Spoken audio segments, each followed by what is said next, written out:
وبرکاتہ.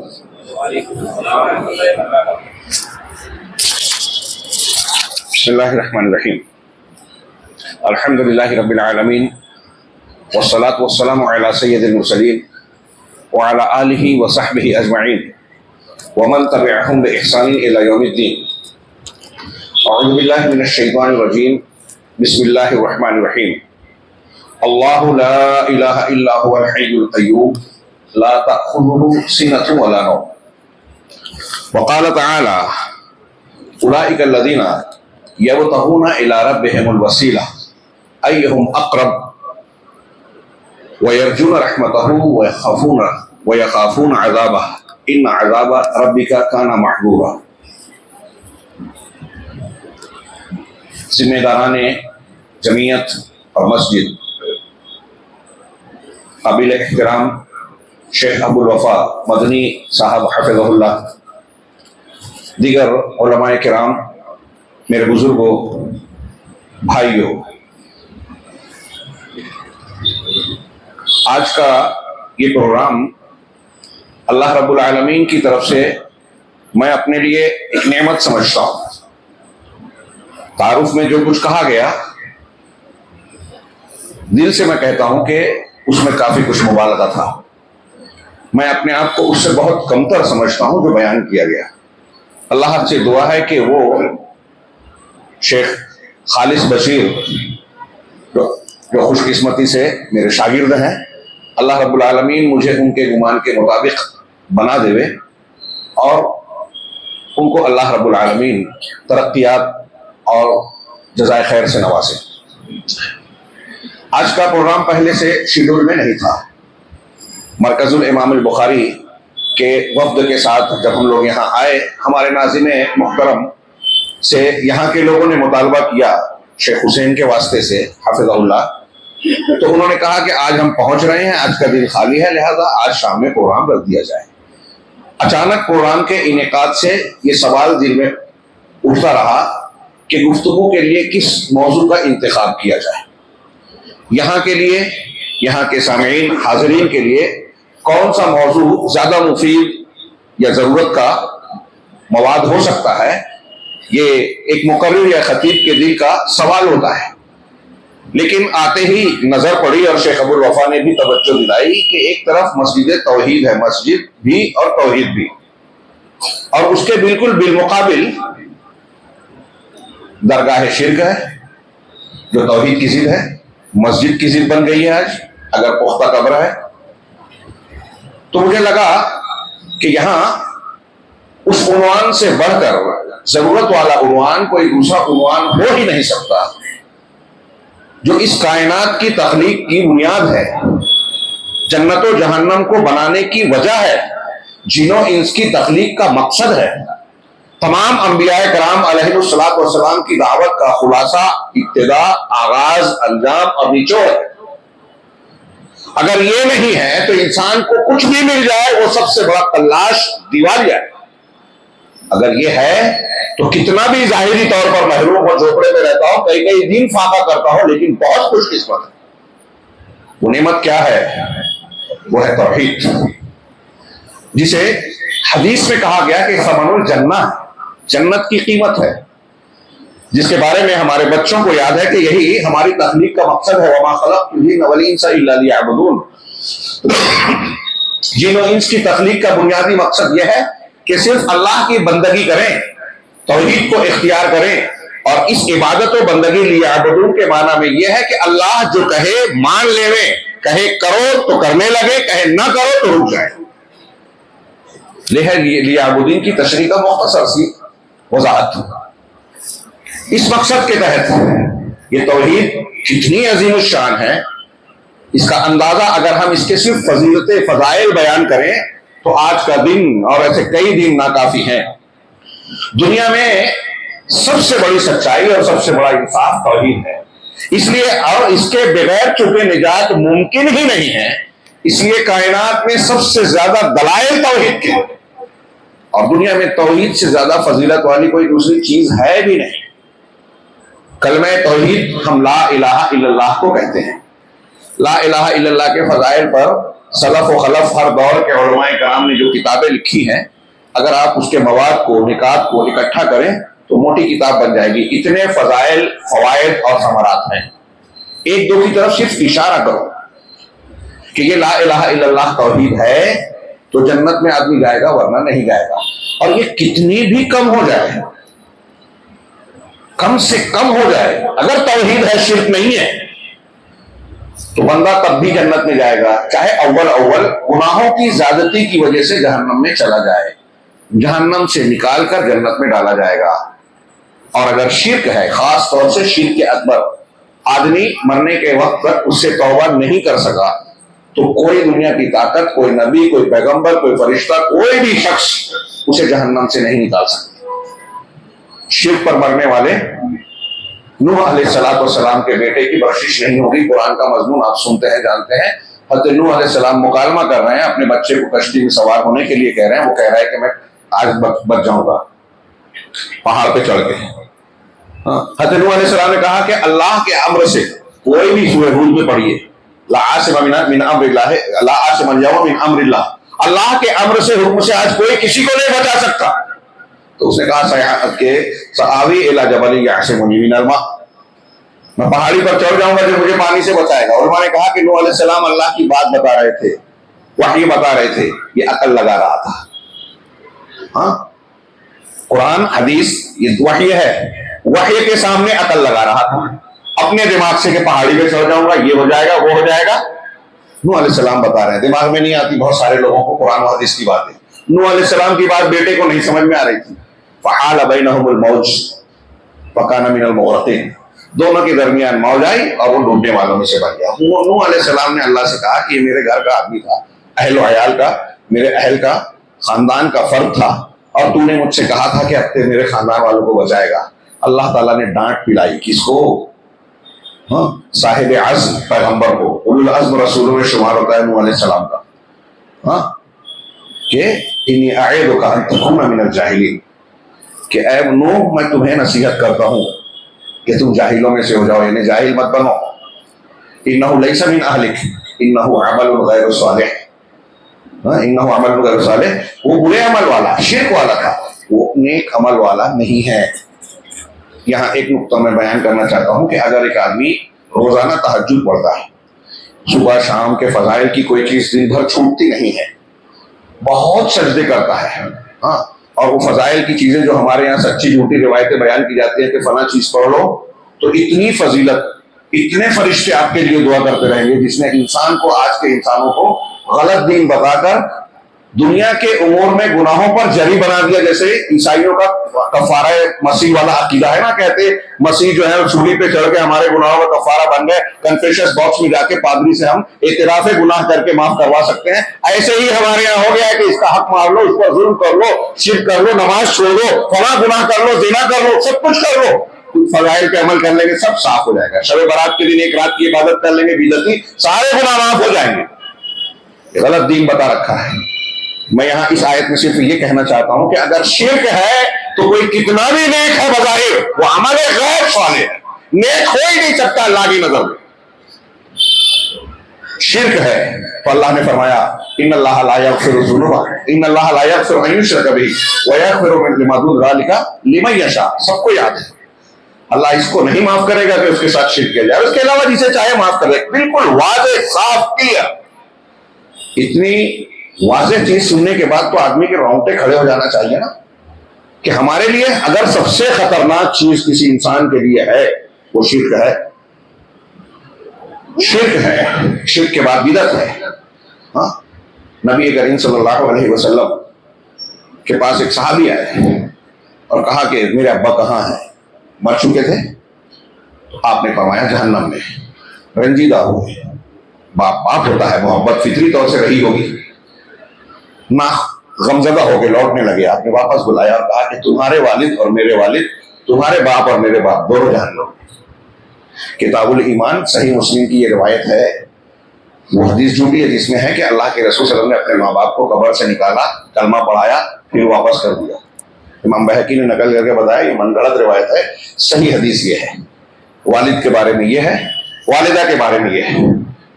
کہ آپ جب صحابہ کرام کے ساتھ ان کی قبر پر پہنچے رونے لگے. صحابہ نے پوچھا کیوں رو رہے ہیں, کس چیز نے رلایا؟ کہا میں نے اللہ سے اپنی والدہ کی قبر کی زیارت کی اجازت مانگی, اللہ نے یہ اجازت مجھے دے دی, لیکن میں نے یہ دعا مانگی کہ میں اپنی والدہ کے لیے مغفرت کی دعا کروں, تو مجھے اس کی اجازت نہیں دی گئی, اس لیے آنکھوں سے آنسو چھلک رہے. سید المرسلین, خاتم النبیین, ساقی کوثر, شفیع المذنبین یوم القیامہ, ہم سب مانتے ہیں, لیکن یہ سبق یاد رکھیے. اور شاید میرے پاس وقت نہ پوچھے, میں جو بیان کرنا چاہتا ہوں اس کے لیے اس لیے بہت ہی اختصار سے دلائل کو تفصیل سے پیش نہیں کر رہا ہوں, اشارے کر رہا ہوں. یہاں یہ غور کرنے کی بات ہے کہ آپ اپنے والدین کو جہنم سے نہیں بچا پائیں گے. آپ نے اپنے سگے چچا ابو طالب, بخاری مسلم کی صحیح روایتوں میں ہے, میں نے بہت جگہ پیش کیا, آپ نے بہت سے علماء کرام سے سنا ہوگا, پڑھا ہوگا کہ آخر وقت تک کہا کلمہ پڑھو, میں اللہ کے پاس اسے حجت بنا کر پیش کروں گا. ہاں, ابو جہل اور عبداللہ بن امیہ ابن امیہ, ابو بنو امیہ کا بیٹا, یہ دونوں وہاں موجود تھے. انہوں نے کہا کہ اترغب عن ملت عبد المطلب, کیا عبد المطلب کے دین سے پھر جاؤ گے؟ آخر میں وہ کلمہ نہیں پڑھے اور کہا کہ وہ عبد المطلب کے دین پہ ہے. اور روایتوں میں ہے صحیح مسلم اور بخاری وغیرہ میں کہ اللہ ان لوگوں کو اس بات کا خوف تھا کہ لوگ مجھے تانا دیں گے, آر دلائیں گے کہ باپ دادا کے دین سے ہٹ گیا. کہ باپ دادا کا دین, تعصب, قومی عصبیت اور پھر بری صحبت کے اثر کو دیکھیے کہ نبی سچے نبی ہیں. ابو طالب کو یقین تھا, اعتراف تھا کہ میرے بھتیجے سچے رسول ہیں, ان کی دعوت سچی ہے, لیکن ان چیزوں نے رکاوٹ بن کر ایمان کو قبول کرنے سے انہیں روکے رکھا, اور اسی پہ موت ہو گئی. آپ نے کہا کہ ٹھیک ہے موت ہو گئی ہے, اب میں مغفرت کی دعا کروں گا. قرآن نازل ہو گیا, کیا ہے, ما کان للنبی والذین آمنوا یستغفروا للمشرکین, نبی کے لیے اور ایمان والوں کے لیے جائز نہیں ہے کہ مشرکین کے لیے مغفرت طلب کریں, ولو کانوا اولی قربا, چاہے وہ قریبی رشتے دار, من بعد ما تبین لهم انهم اصحاب الجحیم, یہ واضح ہو جانے کے بعد کہ وہ جہنمی ہے. سوچئے تھوڑی دیر کے لیے اللہ کے نبی جناب محمد رسول اللہ صلی اللہ علیہ وسلم کو اپنے سگے چچا کی کے لیے مغفرت کی دعا کرنے سے روک دیا گیا. جو لوگ قبروں پہ ماتھے ٹیک رہے ہیں, غیر اللہ کو حاجت روا, مشکل کشا, غوث, غریب نواز اور فلاں سمجھ رہے ہیں, وہ غور کریں, ہم سے ناراض مت ہو کہ نبی کریم صلی اللہ علیہ وسلم اپنے سگے چچا کو کلمہ پڑھانا چاہ رہے ہیں, کوشش کر رہے ہیں, نہیں کر سکے کیونکہ اللہ کی توفیق نہیں تھی. یہ اللہ رب العالمین کے اختیار کی بات تھی, نبی کریم صلی اللہ علیہ وسلم کو بھی نہیں تھی. تو آپ کس بوتے پر کہتے ہو کہ محمد رسول اللہ صلی اللہ علیہ وسلم مختار کل تھے؟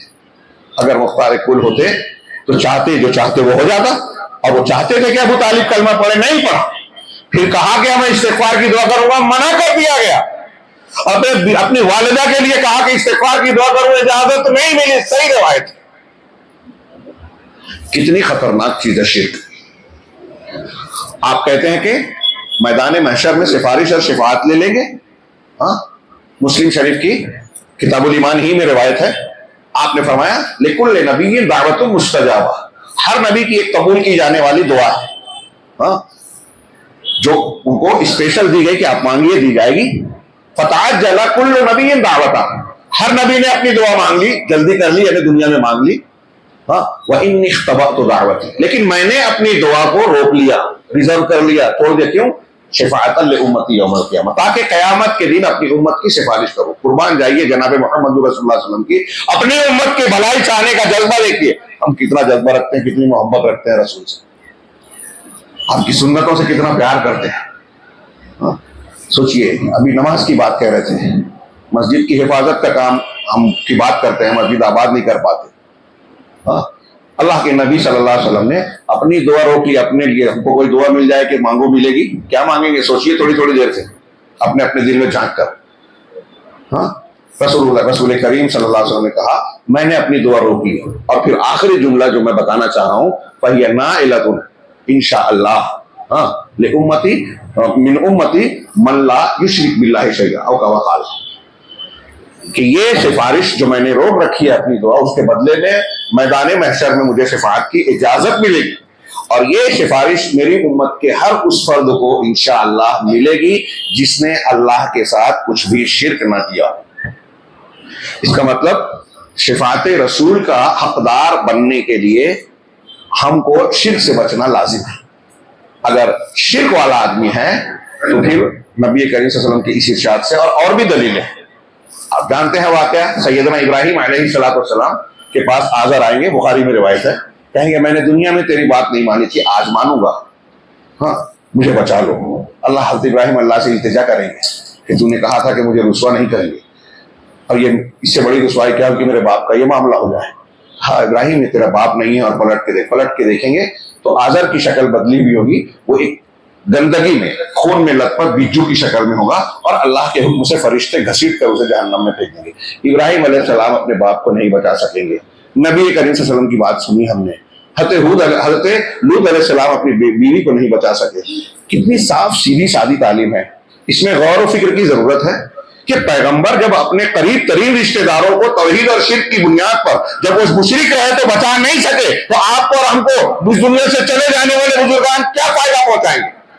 نبی صلی اللہ علیہ وسلم نے اللہ کے نبی صلی اللہ علیہ وسلم کو خطاب کر کہا لیس لک من الامر شیء, آپ کا معاملے میں کوئی اختیار نہیں ہے. آپ کے بارے میں صاف کہا کہ لا املک لنفسی نفعا ولا ضرا, آپ کہہ دیجئے کہ میں اپنے آپ کے لیے نفع اور نقصان کا مالک نہیں ہوں. آپ خطاب کر کے اپنے قریب ترین رشتہ داروں کو کہہ رہے ہیں, عباس, اے صفیہ, اے میری لخت جگر فاطمہ, سلینی من مالی ما شئتی, میرے مال سے جو چاہتی ہو مانگ لو, اغنی عنک من اللہ شیئا, اللہ کے سامنے میں تیرے کوئی کام نہیں آ سکتا. کتنی صاف تعلیم ہے. یہ توحید اور شرک والا معاملہ بالکل واضح ہے. قیامت کے دن کوئی بول ہی نہیں سکتا کہ مجھے توحید شرک نہیں معلوم تھا. ہمارے اندر ہم توحید پر پیدا ہوئے, توحید پر ہمارے لیے انبیاء نے جو ہے دلائل دیے, اور کائنات میں توحید کی دلیلیں بکھری پڑی ہیں. اس لیے یہ میں نے کچھ اشارے کیے. سب سے اہمیت کی چیز ہے توحید, کلمہ لا الہ الا اللہ. اسی کو کلمہ توحید کہا گیا, اسی کو کلمۃ الاخلاص کہا گیا. قرآن میں اسی کو کلمۃ التقویٰ کہا گیا, اسی کو العروۃ الوثقیٰ کہا گیا, مضبوط دستہ. ایک روایت پیش کر کے میں اس موضوع کی طرف آؤں گا کہ لا الہ الا اللہ کا معنی کیا, کہ لا الہ الا اللہ کی کتنی زبردست فضیلت ہے. ایک روایت سے اللہ نے فرمایا, اللہ کے رسول نے فرمایا, صحیح حدیث ہے, ترمذی, ابن ماجہ, ابو داؤد وغیرہ میں ہے, اور علامہ البانی رحمہ اللہ نے اسے صحیح کہا ہے کہ ایک شخص کو تمام علی رؤوس الاشہاد, تمام لوگوں کے سامنے میدان محشر میں لایا جائے گا, اور اس کے گناہوں کے اعمال کے 99 رجسٹر دفتر اس کے سامنے رکھ دیے جائیں گے. یہ ایسا نہیں ہوگا رجسٹر دفتر. کل سجیل مد البصر اس حدیث میں ہے کہ ہر رجسٹر حد نگاہ تک ہوگا, ہم جہاں تک دیکھتے ہیں اتنا بڑا بڑا رجسٹر ہوگا, اور اس میں اس کے گناہ اور برائیاں بھری ہوئی ہوں گی. اس کے سامنے پیش کیا جائے گا کہ یہ تیرا نامہ اعمال ہے, یہ 99 رجسٹر بڑے بڑے, اس کے اندر تیرے گناہ کا اندراج ہے, سب لکھا ہوا ہے نا. سورہ کہف میں مجرم آدمی کیا کہے گا, ما لہذا الکتاب لا یغادر صغیرۃ ولا کبیرۃ الا احصاها. ہم لوگ برائیاں کر کے بھول جاتے ہیں. کوئی نیکی سرزد ہو جاتی ہے تو آج کل اس کا ڈنڈورا پیٹتے ہیں, فوٹو چھپتے ہیں, سوشل میڈیا پہ ڈالتے ہیں. صحابہ کرام نیکیاں بھولتے تھے, گناہ یاد کر کے روتے تھے, بار بار کفارہ ادا کرتے تھے.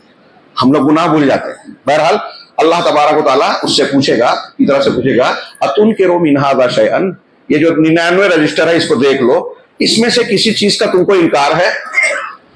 وہ کہے گا لا رب, نہیں پروردگار, سب برابر لکھا ہوا ہے, میں نے کیا.